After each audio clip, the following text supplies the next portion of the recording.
Welcome to Scandal Water, where we cover the stories that have captivated the entertainment world. I'm Candy, a longtime educator and community theater actress. And I'm Ashley, a writer and co-founder of a local theater group. We're two friends who share a love of entertainment. From true crime docuseries, to blockbuster movies, to classic TV, to Broadway shows, and everything in between. Each week, I share a compelling story related to pop culture. And I chime in using my trivia junkie brain. We stick to the facts until it's time to settle into our armchairs at the end. Then we're simply two women with a strong cup of tea and even stronger opinions. We're Scandal Water. And if this sounds like your cup of tea, follow the show on your favorite podcast app or the Scandal Water Podcast YouTube channel. Oh, it's that time of day.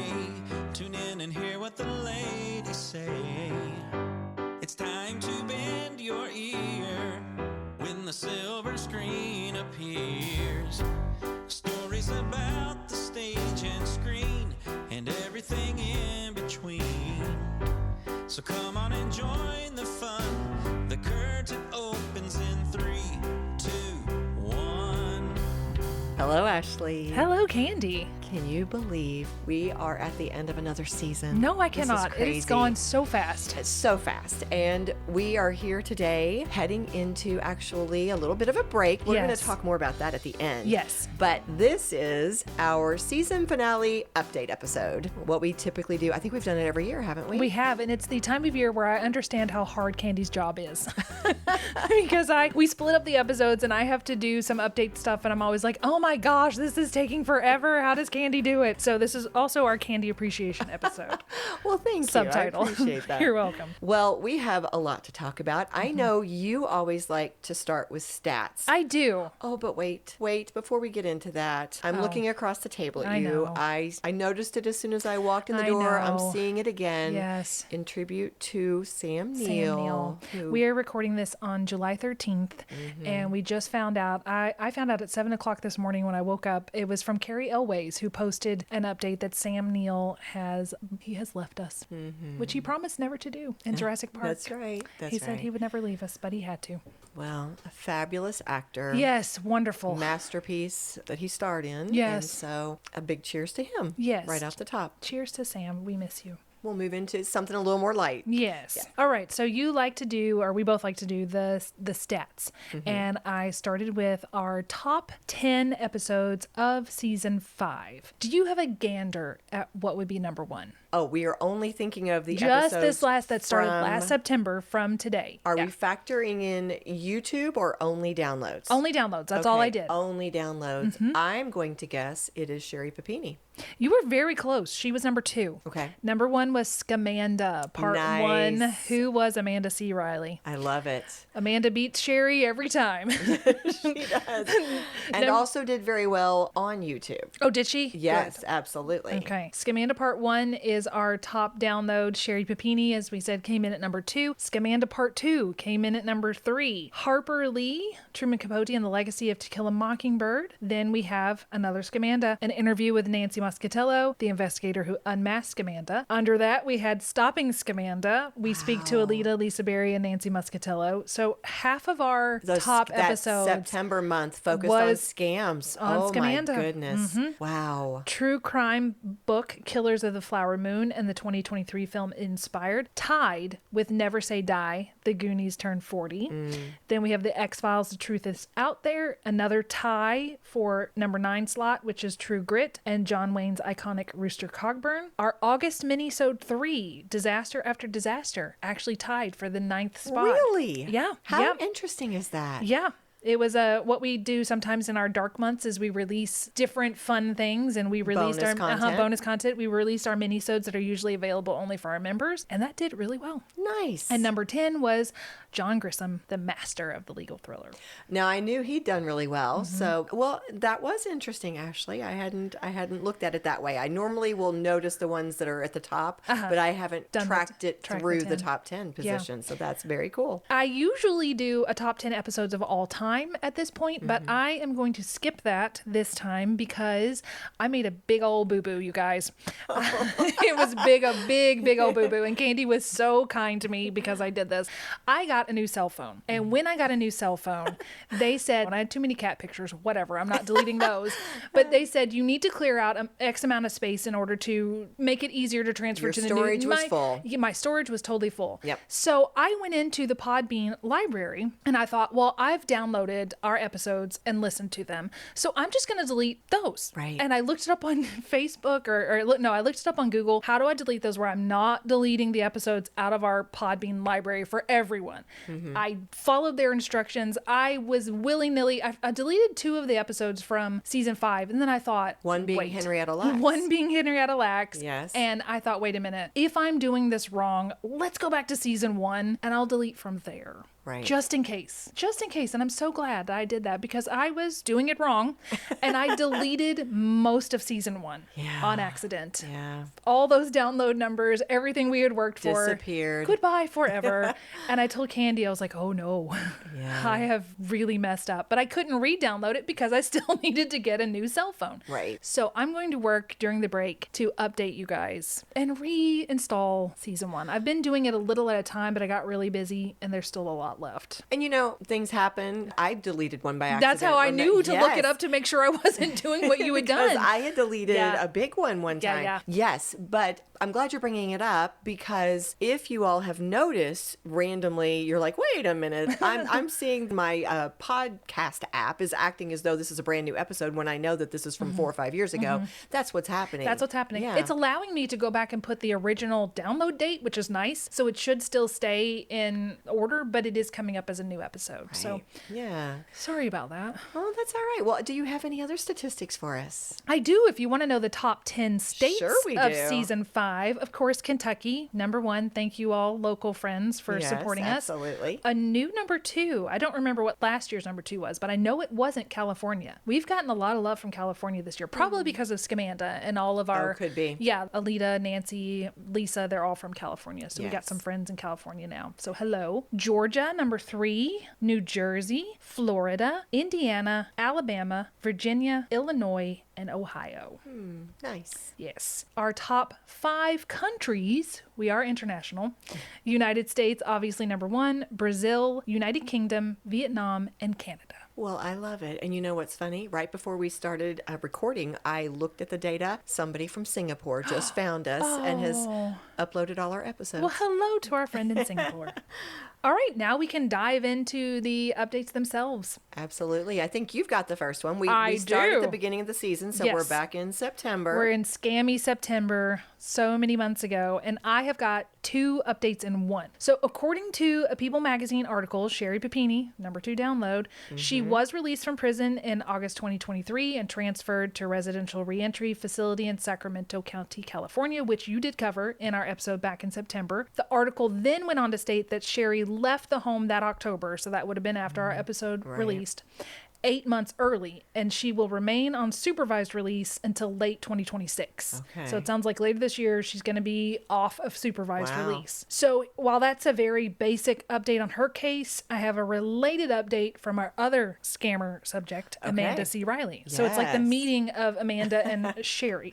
And if you all remember, Nancy Moscatello was the investigative reporter who broke the Scamanda story wide open. She was somebody we got to speak with last November, along with Lisa Berry. Fascinating. Yes, the original whistleblower, Alita, Corey's ex-wife, and I'm calling her a survivor of Amanda's long con. Anyway, Nancy now has a new podcast called The Slippery that she hosts with Scott Eldridge. According to his bio on their site, Scott is a, quote, Emmy award-winning television producer and development executive specializing in true crime, documentaries, and unscripted content, end quote. So, appropriately, Nancy and Scott share stories about scandals and scoundrels and Perfect. yes, in episode 23 and 24, they covered Sherri Papini. So it's the meeting of It the world. really is. It is. In episode 23, Nancy relates the case, kind of like what you did for me. Right. So that's a good episode. If you happen to have not heard, listen to ours, Or you listen would to like a Nancy's. review. Yep. And then in their debrief episode, which is the follow-up, Nancy and Scott, this was really interesting. They interviewed 2 key FBI agents involved in the case, Denise Farmer and Melissa Marola. Oh.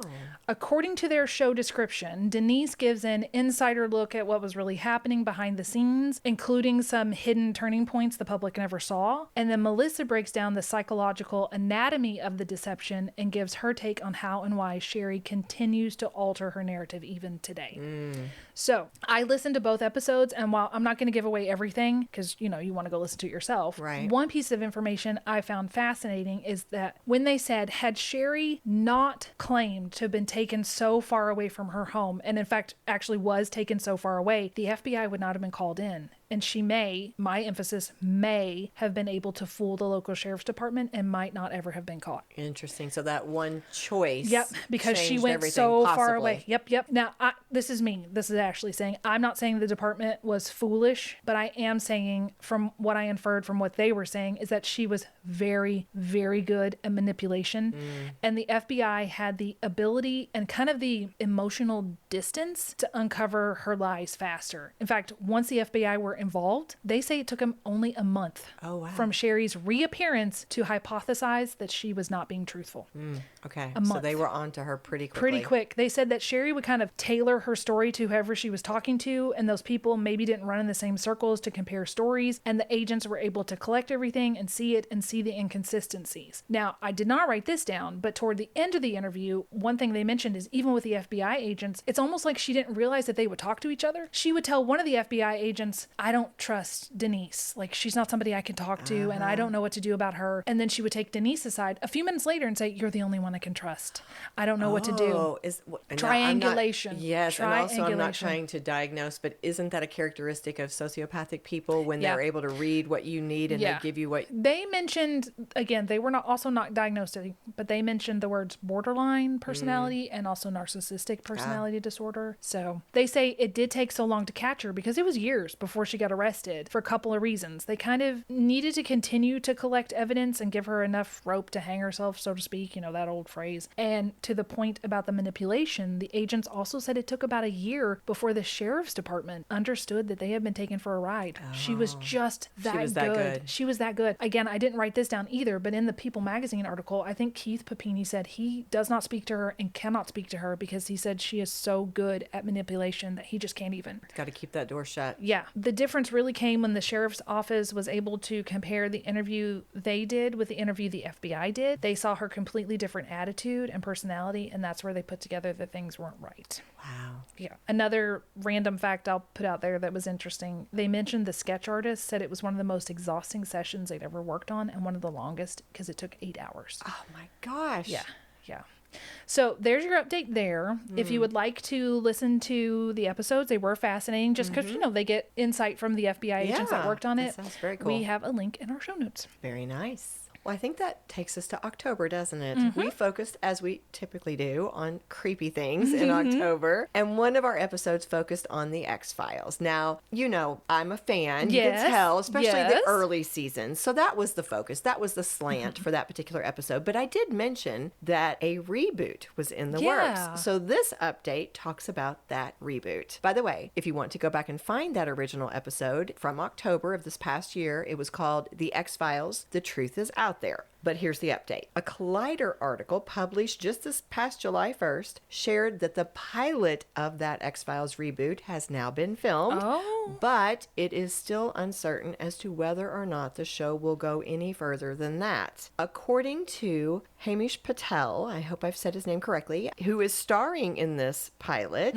he is going to actually star alongside Danielle Deadweiler, playing FBI agents who investigate cases involving unexplained phenomenon. But he spoke for this article and he said, I really can't tell you much with regards to anything other than it's just a pilot for now. We shot a pilot. We'll see what happens. But I had a great time and everyone was great to work with, and I'm keeping my fingers crossed. So just to clarify, this is not redoing it. They're not It is Scully not. and Mulder. They're No. just, okay. The two definitely are not going to play Mulder and Scully. They are going to portray new original characters. So that opens up maybe a cameo. That is definitely something that they are working on. I've heard rumors of some conversations out there, but they said it would be too much. You know, asking these two actors to come in and try to step into those shoes. Yeah. They didn't think that was a good idea. No, it's so they not. went with New that. people. Yeah, exactly. Amy Madigan and Steve Buscemi are two actors who will be part of the supporting cast. Looks like they've got some great people on board for that. And Chris Carter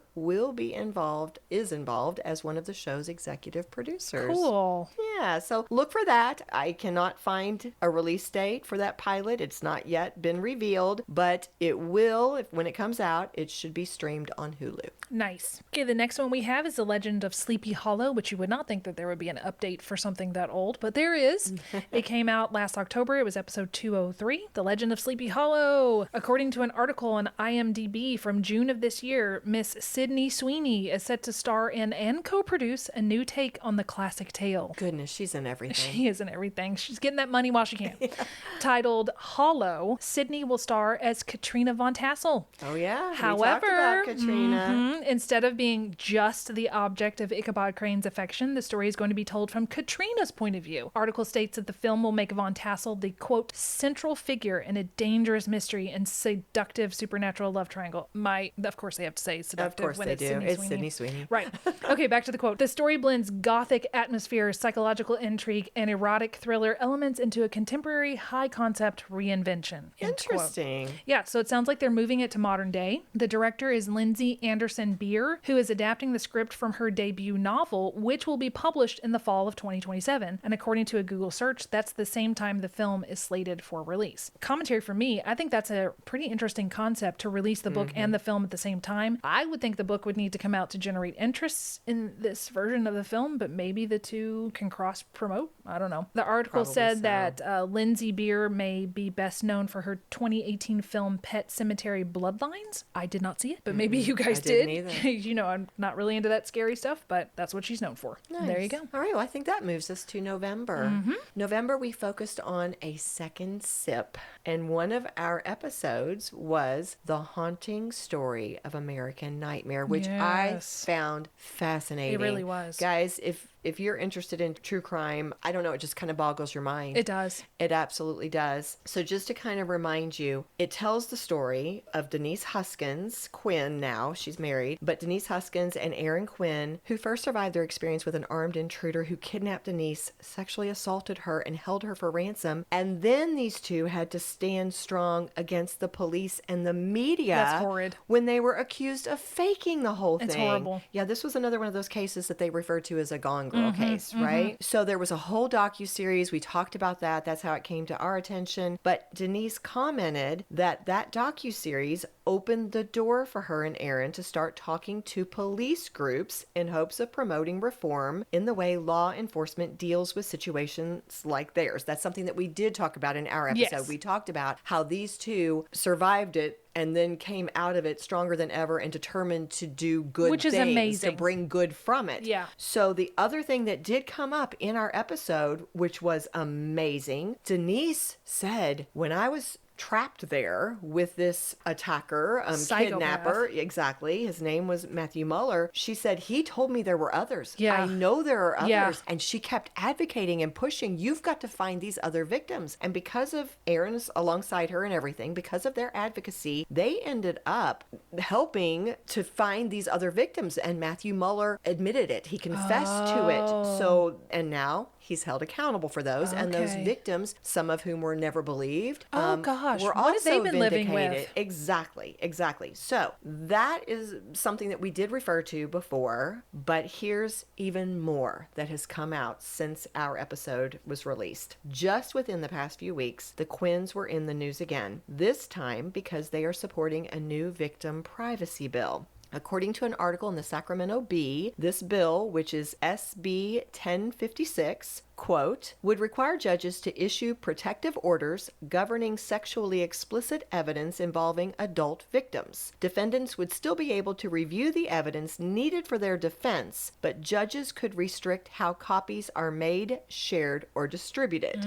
So let me kind of fill you in. The idea for this bill, and from Denise's experience, it was prompted by something that occurred when Matthew Mueller, that attacker, was on trial. He had recorded his assault of Denise on video, and because he represented himself in court, he was able to make and retain copies of those recordings. Years after the case ended, Denise learned that her kidnapper's wife still had copies of the recordings. Why? Because those copies remained outside the court's control, she said there was no way to know who had access to them or to prevent them from being distributed to other people at some point down the road. So the kidnapper had a wife? I don't remember that. I don't think he did at the time. That I think the wife came later. Okay. But the point is, this bill would help to control if things like this existed, making sure that the court had some kind of, I think I keep coming back to that word control, but I think that's the best one, to make sure that they cannot just be out there and being distributed. You know, you'd know who had them, and that would be something that they actually had some say over. So this new bill is something that they are promoting. They are 100% behind it. So I'm paraphrasing. Okay. But basically, Denise said, as survivors, we shouldn't have to give up our dignity forever. Oh, that's such a good point. Yeah. So I'm hoping that bill passes. I do too. Yeah. All right. I think we're on to December, We are. actually. I believe I have the first update for December, which of course had a holiday focus. You guys may recall we had an episode entitled Good Grief, A Charlie Brown Christmas is 60. So 2025 was the 60th anniversary of the holiday special, A Charlie Brown Christmas, and actually the 75th anniversary of the Peanuts itself, because it debuted in 1950. We covered that very well, I think, in our episode. But a sensational occurrence involving Peanuts took place on May 21st, 2026, during the series finale of Stephen Colbert's talk show. You and I talked about this. We thought it would be fun to include a little update here. Here's what occurred according to a New York Times article. Quote, Mr. Colbert had been discussing how the copyright holders of the Peanuts music catalog had recently sued the federal government and 3 companies over their unauthorized use of songs when his house band, led by Louis Cato and the Great Big Joy Machine, began playing the Linus and Lucy theme during the final episode of The Late Show with Stephen Colbert. Anyone illegally using that music is going to have to pay through the nose, Mr. Colbert said on the show, a saxophone riff of the song filling the Ed Sullivan Theater. As Mr. Colbert feigned astonishment over the choice of music, Mr. Cato, the band leader, put his finger to his mouth pensively. Oh no, I hope this doesn't cost CBS any money, Mr. Colbert said. Oh, Did you watch it? Did you see it live? I didn't see it live, but I heard about what had happened. They're I like, did oh too. dear, so sad. We're costing you money. I mean, it was pretty funny. clever. It was pretty funny, I have to say. Of course, it was an intentional move. Yeah. A lot of sources referred to it as a stunt. Yes. Sticking CBS with a big fine was a final jab, just to kind of summarize You're what going to happened. cancel my show? You're going to pay for canceling my show. Exactly. There was the same article that I just referenced said it was the television equivalent of sticking an X with the tab. But it was on June 17th that the media shared what happened as a result of Stephen Colbert playing Lucy and Linus, the theme song, on the show. Turns out that CBS did indeed have to pay a big fine, although the amount has not been disclosed. However, Lee Mendelsohn Film Productions, which owns the copyright of the Peanuts music, composed by Vince Guaraldi, shared in a statement that the proceeds would be donated by the production company to World Central Kitchen, a relief group founded by the celebrity chef Jose Andre, which just so happens to be a charity that Stephen Colbert openly supported on the show. So there you go. There you go. Good did come from his little stunt. There we go. So the other December update that we have is on Home Alone. Obviously, one of the bigger updates we've already covered on our episode about Catherine O'Hara, who passed away on January 30th of this year. But while looking around to see if anything else was new, I came across an ad from Home Instead. It was released on November 1st, 2025, but I don't remember us discussing this I don't ad. think we did. So I don't think that we did. It's currently sitting at 3.5 million views in 8 months, which is pretty impressive. However, it has an extra tinge of sadness for me because the plot is Kevin trying to make his home safer for his mom. Isn't that sad? Part of the description for the ad reads, quote, "For more than 30 years, families have trusted Home Instead to help older loved ones stay where they belong, surrounded by the comfort, connection, and memories of home. Inspired by a beloved holiday classic, our Home But Not Alone campaign honors the importance of starting the conversation about care," end quote. So one of the neat things about the commercial, it's only a minute long, and there were other campaigns, but those aren't available on YouTube, so I think there was other things that Macaulay filmed, but the one that is available, the top comment with 13,000 likes reads, "I love how we are all collectively happy for him." Heartwarming. Because, you know, he's had some struggles and he Right. looks so healthy, and most of the rest of the comments, the top ones, talk about how happy they are to see Macaulay embracing his past and looking so healthy. So I'm going to play the commercial for you real quick and get your reaction, and then we'll move on. I just worry about Mom being by herself, you know?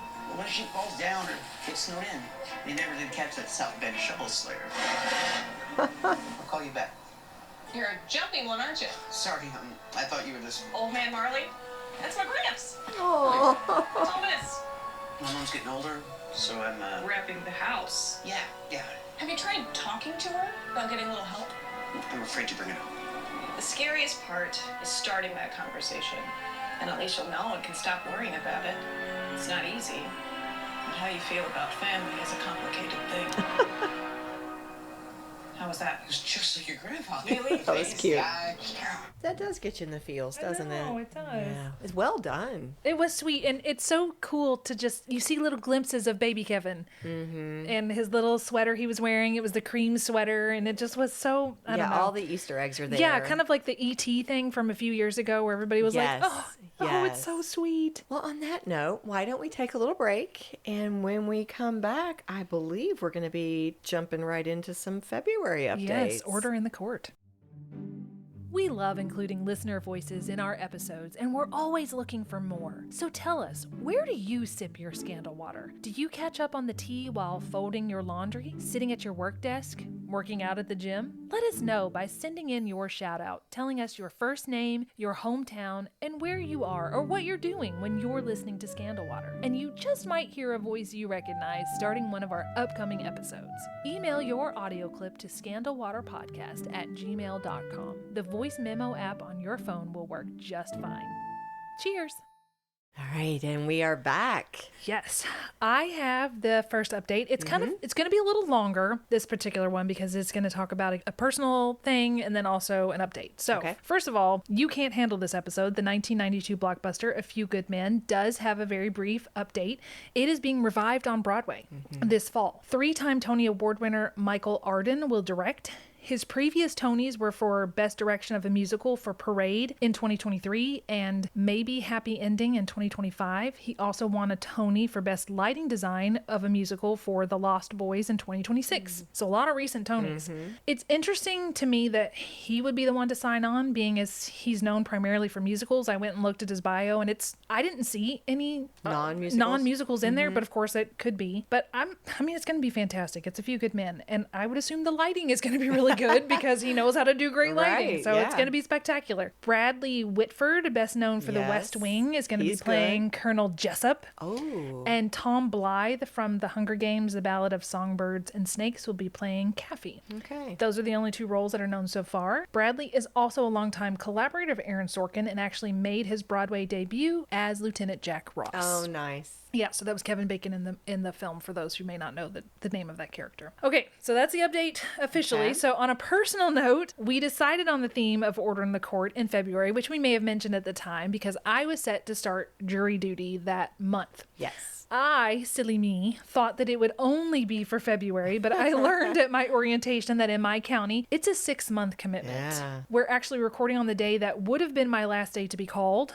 but the trial was canceled. In fact, during orientation, they told us that most trials would likely be canceled. A couple of reasons for that. Our judge said that she serves 3 different counties, and in the case of double or triple booking, for lack of a better phrase, this is my phrasing, the case most pressing would be held, the trial for that case would be held, and all the others would be rescheduled. Another reason for cancellation, oh, that was a weird way to say that, cancellation, could be that the parties settle out of court, which is stuff that we see on TV. I think that's very common. And the settlement could happen as late as the night before trial. Wow. I mean, anytime. They did tell us they would work with us if we had any conflicts during our 6-month service, and I can say they did. They excused me for 2 conflicts that I could not move. So the whole experience was really interesting, and the nerves I had during my first appearance confirmed for me I do not think jury service is meant for me. Thankfully, I was not randomly selected from the pool called the day I went. So when you go, there's a whole bunch of you in the room, and then they randomly call names, and then those people have to go up front and get even further questioning. Right. I knew it wasn't meant for me. I woke up, first thing I wake up, I have hives all over my arms.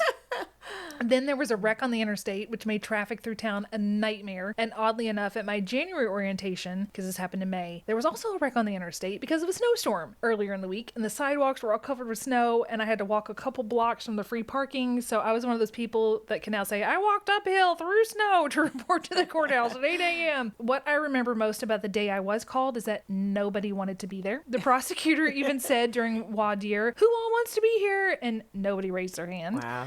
But credit to all those that did get called to the front. Even though they didn't want to be there, most were committed to delivering a fair and impartial judgment. And I think that they started with 35, and then they started asking questions to narrow down the jury pool. A few people were dismissed who admitted they said, I can't be impartial about the specifics of the particular case. Either they'd had something similar happen to them, or just certain... Some kind of emotional investment.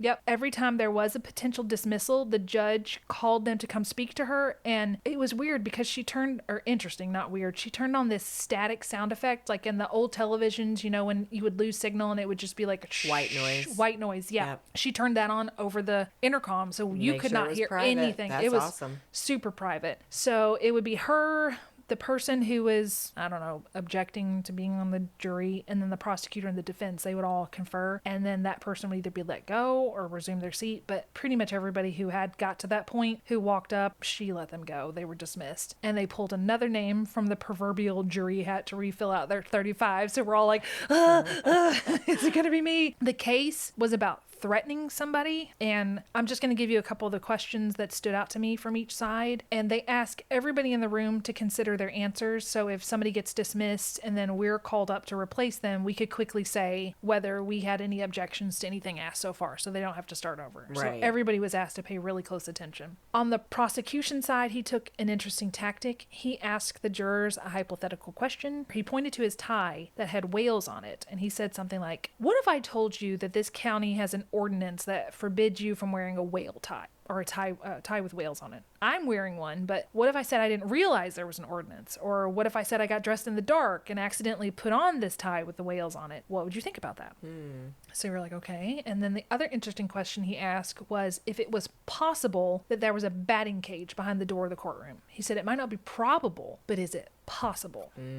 That's what he asked. So you're like, okay. Yeah. And the defense asked a more direct question. First, to clarify whether we all understood that the burden of proof is on the prosecution. And once they confirmed they did understand that, he then asked, knowing that if a defendant decided not to take the stand and tell their side of things, which they are legally allowed to do, would it prejudice us against them? And you know, I'm sitting there thinking, and that was actually a really tough question for me to consider, because of course some people could be super nervous under questioning. I showed up with hives. I mean, you know, there's different ways that everybody responds to stressful situations. I had to kind of wrestle with my own presuppositions. That is, if you assume there's some guilt there. If they're innocent, then why not testify? Right. What have you got to lose with testifying? And a few people who were called up there, they said kind of the same thing, like, why wouldn't you testify? If you're innocent, I would expect you to testify. But they did say if they didn't, they would do their best not to hold it against the person if they decided not to testify. Right. Because there are situations when you're innocent and there would be reason not to testify. I don't know what it would be, but it would be there. I don't know what happened past that because they took a break. It was around 10:30. We reported at 8. This took us to about 10:30. And if we were not in that group of 35, we got to go home. Nice.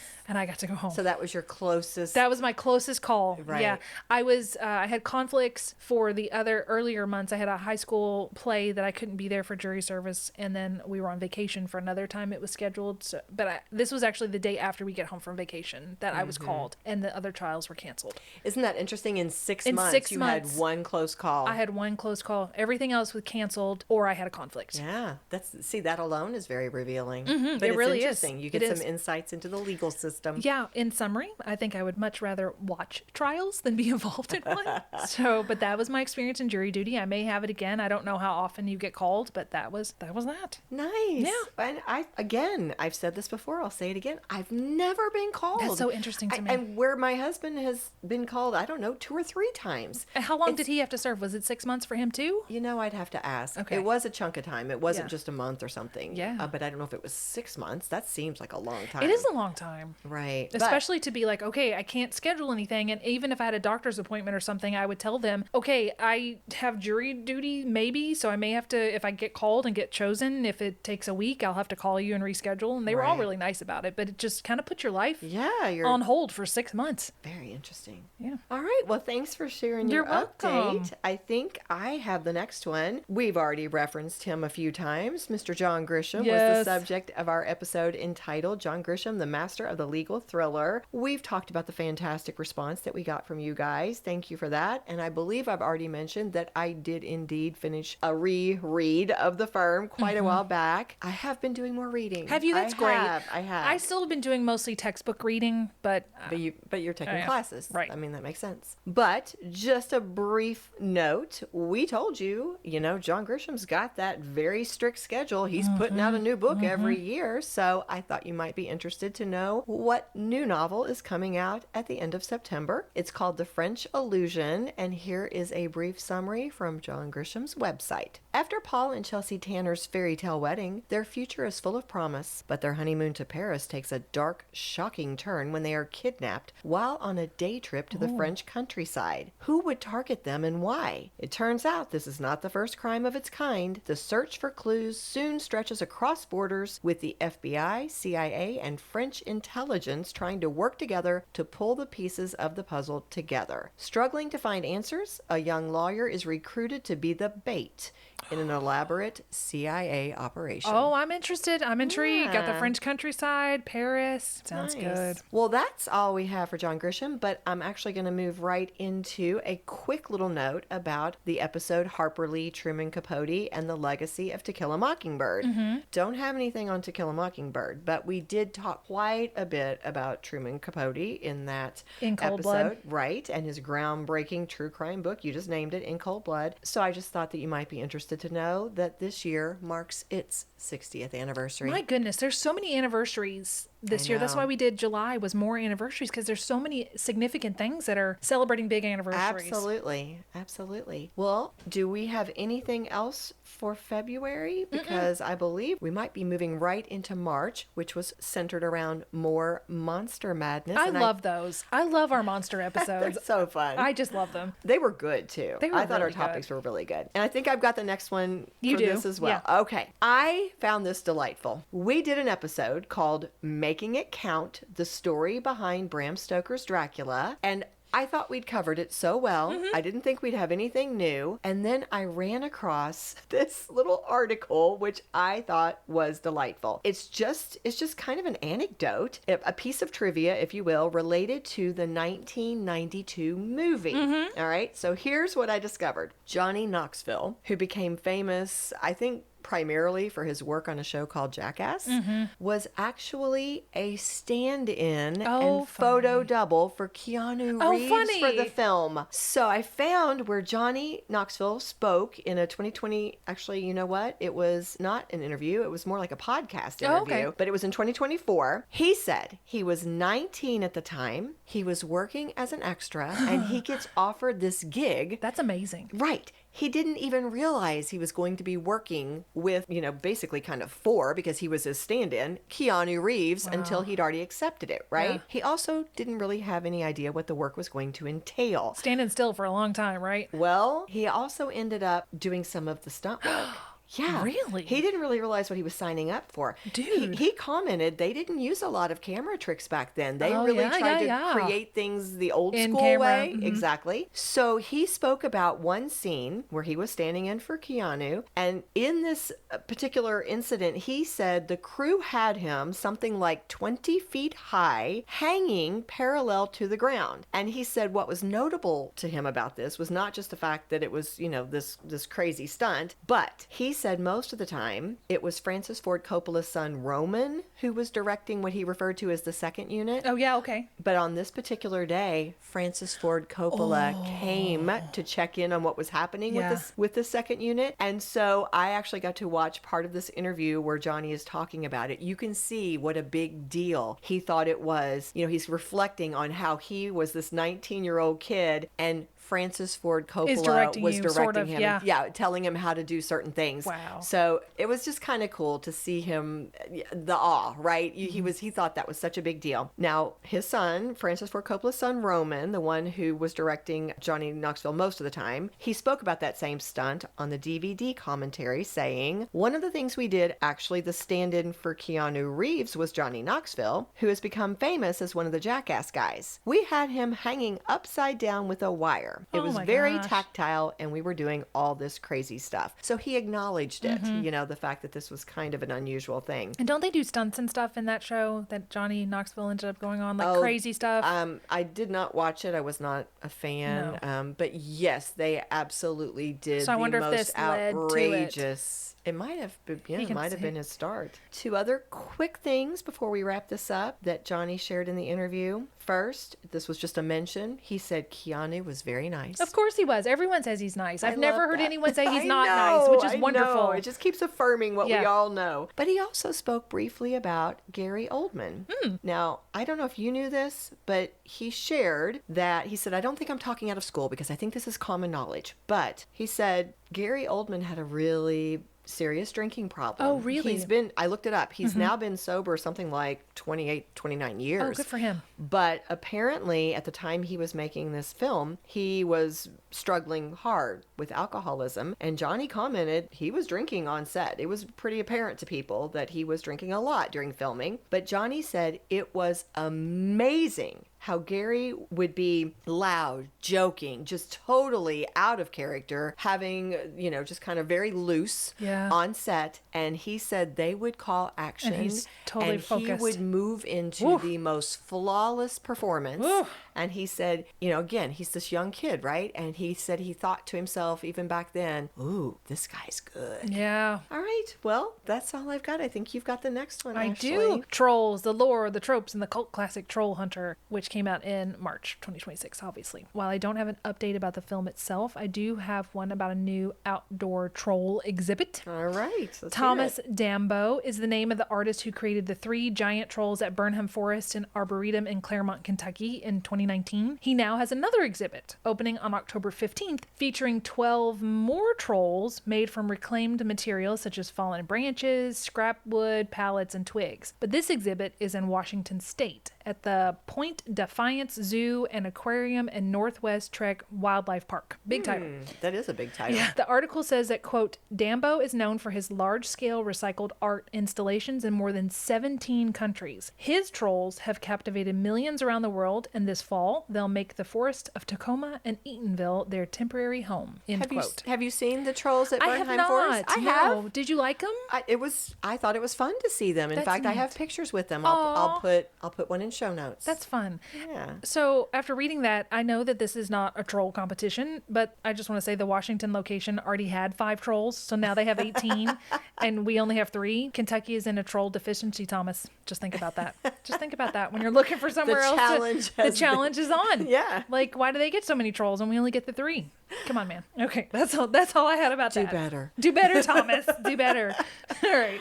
So we have April. Oh, Canada. And I have an update for Lucy Maud Montgomery and her kindred spirit, Anne of Green Gables. Yes. For all my fellow Lucy Maud Montgomery and Anne of Green Gables fans, this is so exciting. There is a limited drama series currently in development about the life of Lucy Maud Montgomery. That's wonderful in and of itself, right? As we said in our podcast, too many people don't know the full story behind her life, and it deserves to be told. However, what makes this particular series even more exciting is that Megan Follows, who starred as Anne of Green Gables in the 1985 miniseries, is attached as producer and a star. I love that. Oh my gosh. I looked at the other producers, and one was called Edwina Follows, so I looked her up, and that's her older sister. Oh, nice. It's a family affair. Family. They're both producing, and then another woman named Mary Young Leckie, I think that's how you say it, are the other two named in the article as producers. Another neat thing is Amy Beth McNulty, who played Anne in the Netflix series Anne with an E, is also slated to star. Well, look at how they've brought in, it's very female-centric, and they've really got all the connections. All the Annes. Very full circle. The project is currently titled Lucy Maud, and if I'm guessing, this is just me, I have no proof of this, I think Megan will play Lucy Maud and Amy Beth will play Anne. I bet. Or maybe Amy Beth is going to play a younger version of Maud, so they may do that. Or I could be totally wrong, but that would be my guess. You're right. But we're going to have to see what happens and if this project even comes to fruition, because it may not. Well, let's hope it does. I really hope that it does. Canadian-based Neshama, I don't know how you say this, Entertainment, who also developed the Hallmark series The Way Home, if you've seen that show. They are working on the project with the Lucy Maud Montgomery Productions. The article states that, quote, the series will examine Montgomery's rise from a writer on Prince Edward Island to an internationally recognized author, focusing on the pressures of fame, creative ambition, family life, and public scrutiny. End quote. I love it. I do too. Yeah. One final thing to note about Megan Follows, if you have seen the new Little House on the Prairie series, she plays Grandma Ingalls in a cameo in episode 4. Grandma Ingalls. How is she old enough to play Grandma Ingalls? I know. Doesn't that hurt your heart? It does. That got me. Everybody's like, no, she can't be a grandma. No, that's Anne. Wow. All there right. you go. Well, we'll have to keep our eyes out for that. I'm excited for it. I hope it is about Lucy, and I hope that's who Megan is playing, is Lucy. You know, but it could be something where she's talking to Anne. Maybe Anne is a actual, like, as she's writing the series, who knows what they're going to do. Right. Well, and I will say, I know I'm biased, but I felt like our episode was very interesting. So I would put a plug out there that if you'd like to know more about Lucy Maud Montgomery in a quick way, in an easy way, just listening before you potentially get to see this work that comes out later, go back and listen to our episode. I think it was good. All right. Well, we have one other Oh Canada update, but it's just a brief mention. Shania Twain. Our episode was entitled Shania Twain from Personal Trauma to Musical Icon, and we just simply want to share that she does have a new album out. In fact, by the time this episode airs, it'll be out. It's out, right? Because the release date is July 24th. Still future for us, but past for you all. Past for you guys. The title is Little Miss Twain. Oh, cute. And to promote the album, a few songs have already been released. One being a song called Dirty Rosie, another called Faded Blue Jeans. I listened to that one. Are they good? I thought I enjoyed it. Good. That particular one features Josh Homme of Queens of the Stone Age. In case you're wondering, Shania co-wrote the first one that I mentioned and wrote the second by herself. So the Queen of Country is definitely still singer/songwriter. Go, Shania. And I think that actually brings us to May. All right. Very recent, of course, but we do have a little update on the Elizabeth Holmes story. We did a 2-part on Elizabeth Holmes. We had Bloodlust, The Rise of Elizabeth Holmes and Theranos. That was part 1. The second part was entitled Blood on Her Hands, The Fall of Elizabeth Holmes and Theranos. And so what we ran across was an article. It was in Forbes, published right at the end of June. And the author of that article, Walter Pavlo, actually spoke to Elizabeth's husband, William Evans, who goes by the name Billy. And so he interviewed him. That was part of what was included in this article. Now, I will tell you, I do think this article had a bit of a slant. The focus was basically, what about rehabilitation? And at what point should a person be let? It was kind of talking about that idea of should she be given another early chance release or not. So I will say this is a little bit of an editorial piece. Okay. However, the parts that I'm pulling from it are more factual based. Okay. So what was revealed in the interview, husband Billy said that he had relocated with both children from California to Texas. To be near her. Just so they could be nearer to Elizabeth, so that they could visit her nearly every weekend. Her parents, he said, regularly travel from Washington, D.C. So they Wow, that's a hike for the parents. Wow. So she's getting lots of visits from family. Billy Evans also told the journalist that in trying to maintain a relationship with her children, Elizabeth Holmes had written thousands of letters and even some original children's books. Wow. As a way to try to maintain that, close relationship with them. This is something that supposedly comes from the prison itself. Looking at records, things that have been released, Elizabeth Holmes reportedly has a fantastic disciplinary record. So she hasn't had incidents. She's behaving herself. She's behaving herself, exactly. And according to her husband, she has really focused on helping others. In his opinion, according to what he says, it's from the very beginning. He said one of the very first things she did after arriving was advocate that there be a private area for nursing mothers, and that was something that happened because of her advocacy. A woman who was housed in the same prison but has since been released said that she was happy to have met Elizabeth. She seemed to echo Billy Evans' point that Elizabeth was trying to do some good while she was serving her time. This former inmate said, quote, "She had a resume class and taught women about ways to find a job, prepare for interviews, and even how to determine a good job fit." That was something else that she was focused on, that particular Well, we can angle. only hope that prison has changed her. That's what you want. You want her to be a better person when she comes out, so I hope the best for her. Exactly. Ashley, I think that's it. That's Do you have any other updates? No, I'm done. That's it. Wow. All right. Well, that brings us to the close of this episode, our final one for season 5. Just for perspective, 5 years we've been working on this. We released our very first episode in October of 2021. Yeah. So here we are ending our 5th season. Yes. In July of 2026. 5 years, 234 episodes, 30 minisodes, which means that if you add that together, we have put out more than 260 pieces of content, 260 That's a lot. episodes. Yeah. That's a lot. A lot has happened in 5 years in the world, in our lives. And Absolutely. That's nuts. It really is. It really is. In fact, you say in our lives, why don't we take just a minute to give a personal update? Okay. What we're both up to right now outside of podcasting. Oh my gosh. Okay. Well, I am 2 classes away from finishing my bachelor's degree in creative writing. That's amazing. It has been a long haul. I was able to successfully portfolio out of 2 of those classes. Congratulations. Thank you. I worked really hard on that. And what it means is that I had enough previous learning that I did not need to take the classes because I already knew what they would be teaching me in class. But I had to do a really comprehensive portfolio. I had to fill out, answer 4 questions, and just kind of almost like a court case. So it was really cool that we had done order in the court. Right. I considered it like a court case. I had evidence. I had documentation. I had to answer all of these questions to say, here's why I don't need to take the class. Right. And I got permission to be out of 2 of them. So that was cool. Absolutely. Other than that, I've been working on the theater and writing and just living, Yeah.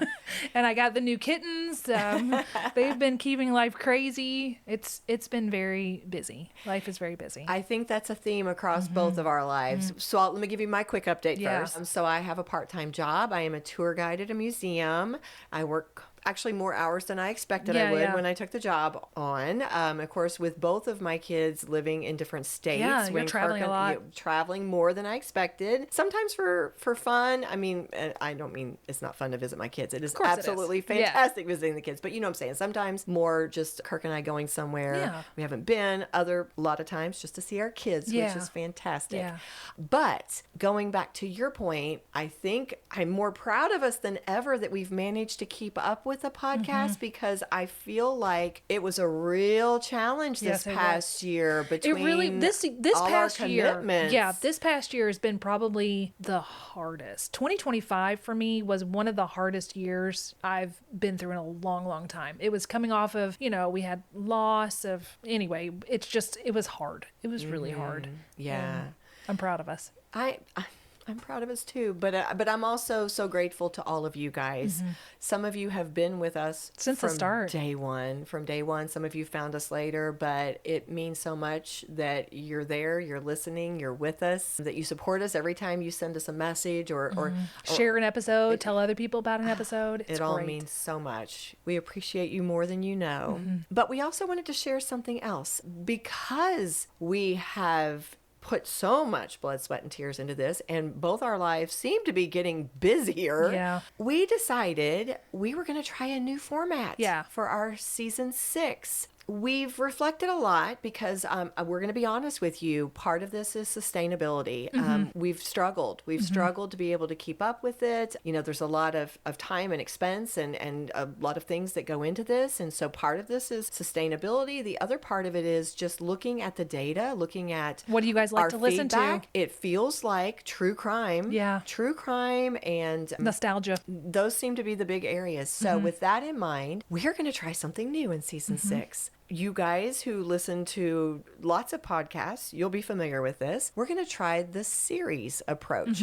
Rather than isolated standalone episodes each week, a new topic, totally unrelated from each other coming out. We're going to try to choose a larger topic that lends itself to a series of episodes. The story unfolds across, who knows, maybe 10 or 12 episodes, and they might be a little shorter because Right. it is that series format. Right. Does that sound fair, Ashley? What would you jump in here to say? No, I think that sounds really fair. We're just experimenting. Every season we try something different and a little different, or we change what we're going to focus on. And I think it's going to be interesting to see how Candy can tell if we just let Candy go and say, Candy, you have Oh my goodness. you can now tell You're us giving the me story. too much credit right now. Well, no, I've given you lots of credit. This podcast is here because of you. Oh. But to give you like free reign, don't feel like you have to be constrained with just 2 episodes. Tell us the full story. You are so good at research. Get down in the nitty gritty. I think you excel in that. Like tell Aw, us the thank you. full That's so story, kind. and then tell it however many episodes that you think it would need to take to tell that. Does that make sense? It does, and Yeah. I thank you for that's so kind. What we're not going to reveal right now what our first series is going to be, but I think it's going to be fascinating. I think that our listeners are really going to be engaged in it. I think so too. So that brings us to the end, Yes. Ashley. As always, I think that the cheers on an update episode goes straight to you guys. It does. Thank you so much for all your support, all your feedback, everything you do to help us keep going. Yeah, you're the reason we're here. You're the reason we're here. Cheers to you. Cheers. If you love what we do, please rate and review our show or become a supporter through Buy Me a Coffee or Patreon. Whether a single gift or recurring monthly donation, your support is what allows us to keep the tea brewing. Subscribe on your favorite podcast app or the Scandal Water Podcast YouTube channel, and follow us on Facebook, Instagram, and TikTok. Show notes are available at our website, scandalwaterpodcast.com, where you can also access the merch store and more. This episode was executive produced by Candy Thomas, that's me, and Ashley Raymer Brown. That's me. It was researched and written by Candy Thomas and edited by Ashley Raymer Brown. A special thank you to Josh Martin, who wrote, composed, and performed the Scandal Water theme and other music. Matt C. Adams, who created the artwork, and Joshua Reith, who designed our website and provides ongoing technical support. As a reminder, this podcast is purely for entertainment purposes. The thoughts and opinions of the host during each episode of Scandal Water are their own and do not reflect the opinions of any future guests, advertisers, or clearly professional psychologists. Thanks for listening.